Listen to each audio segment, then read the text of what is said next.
بس ایک خدا نہیں ہوتی ورنہ ماں کیا نہیں ہوتی۔ یہ کہہ کر میں فرشتوں سے جنت میں چلا جاؤں گا، میں اپنی ماں کے قدموں کے نشان ڈھونڈ رہا ہوں۔ جی کرتی ہے ہاں کرتی ہے، ایسا تو بس ماں کرتی ہے، پیار تو ہے بس ماں کی ممتا، دنیا کہاں پیار کرتی ہے۔ ماں سے بڑھ کر کوئی نام کیا ہوگا، اس نام کا ہم سے احترام کیا ہوگا، جس کے پیروں کے نیچے جنت ہے اس کے سر کا مقام کیا ہوگا۔ جنت میں فاطمہ کی کنیزیں جہاں رہیں، یا رب میری دعا ہے میری ماں وہاں رہے۔ اللہ نے تم پر ماؤں کی نافرمانی اور بدسلوکی کو حرام کر دیا ہے۔ رسول اللہ صلی اللہ علیہ وسلم نے فرمایا، اللہ تعالیٰ ماں باپ کو ستانے کا گناہ نہیں بخشے گا۔ چراغ فکر یقیناً بجھا کے سوتے ہیں، مگر نصیب کی شمع جلا کے سوتے ہیں۔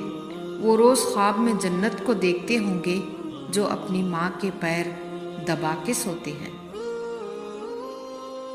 آپ صلی اللہ علیہ وسلم نے فرمایا، اگر میری ماں زندہ ہوتی میں اللہ کے حضور کھڑا ہوتا اور میری ماں آواز دیتی، میں نماز چھوڑ کر ماں کے پاس چلا جاتا اور دنیا والوں کو بتاتا کہ ماں کی عظمت کیا ہے۔ سناٹا سا چھا گیا بٹوارے کے قصے میں، پوچھا جب ماں نے، میں ہوں کس کے حصے میں؟ لوگوں سے کہہ دو میری تقدیر سے جلنا چھوڑ دے، میں گھر سے دولت نہیں ماں کی دعائیں لے کر چلتا ہوں۔ ماں کو دیکھا تو دل بول اٹھا، فَبِأَيِّ آلَاءِ رَبِّكُمَا تُكَذِّبَانِ۔ ماں کی ضرورت زندگی میں کبھی ختم نہیں ہوتی، ان کی جدائی ہر عمر میں رلا دیتی ہے۔ رسول اللہ صلی اللہ علیہ وسلم نے ارشاد فرمایا، حسن سلوک کی سب سے زیادہ حقدار تمہاری ماں ہے۔ جب بھی ماں پر نظر پڑتی ہے تو احساس ہوتا ہے کہ ابھی بھی دنیا میں محبت باقی ہے۔ صرف دو لوگ مقدار والے ہوتے ہیں، ایک وہ جنہیں وفادار دوست ملتا ہے اور دوسرے وہ جن کے ساتھ ماں کی دعائیں ہوتی ہے۔ رسول اللہ صلی اللہ علیہ وسلم نے ارشاد فرمایا، جس نے ماں اور بیٹے کے درمیان جدائی ڈالی، اللہ تعالیٰ قیامت کے دن اس کے اور اس کے چاہنے والوں کے درمیان جدائی ڈال دے گا۔ ماں سے محبت کرو، کیونکہ ماں کی پریشانی دیکھ کر اللہ نے صفا مروہ کو حج کا رکن بنا دیا۔ تیری خوشبو نہیں ملتی، تیرا لہجہ نہیں ملتا، ہمیں تو شہر میں کوئی تیرے جیسا نہیں ملتا۔ ماں کے جو قریب ہوتے ہیں دشمن بھی ان کے حبیب ہوتے ہیں۔ ماں جن کے پاس ہوتی ہے وہ لوگ کہاں غریب ہوتے ہیں۔ ماں جن کی زندہ ہوتی ہے وہ بہت خوش نصیب ہوتے ہیں۔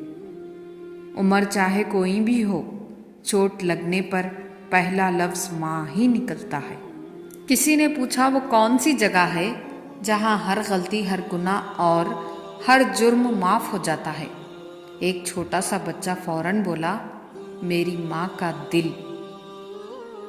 کچھ وقت اپنی ماں کے ساتھ بھی گزارا کرو، یہی وقت قیامت کے روز تمہاری نجات کا ذریعہ بنے گا۔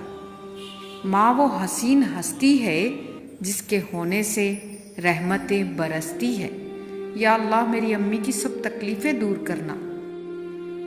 کتنے بھی پرفیوم لگا لو تم، لیکن جو خوشبو ماں کے دوپٹے سے آتی ہے اس کی بات ہی کچھ اور ہے۔ ماں کی ایک عادت خدا سے بہت ملتی ہے، دونوں ہی معاف کر دیتے ہیں۔ ماں وہ تختی ہے جس میں اولاد کچھ بھی لکھ سکتی ہے، مگر ماں صرف محبت لکھتی ہے۔ میرے رب نے ماں کو ایسا رتبہ دیا، محبت سے ماں کو دیکھنا بھی عبادت بنا دیا۔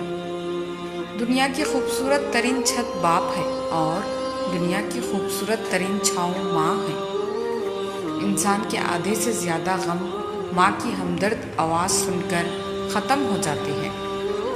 میری ماں نے بتایا، بیٹا جب تو پہلی بار بولا تھا میں چلا اٹھی تھی، جھوم اٹھی تھی، تجھے چوم اٹھی تھی، پر اب تو جو بولتا ہے تو میں سہم جاتی ہوں۔ ڈر جاتی ہوں، مر جاتی ہوں۔ جب کوئی مجھے کہتا ہے نا کہ تم اپنی ماں جیسی ہو، تو مجھے لگتا ہے جیسے کسی نے مجھے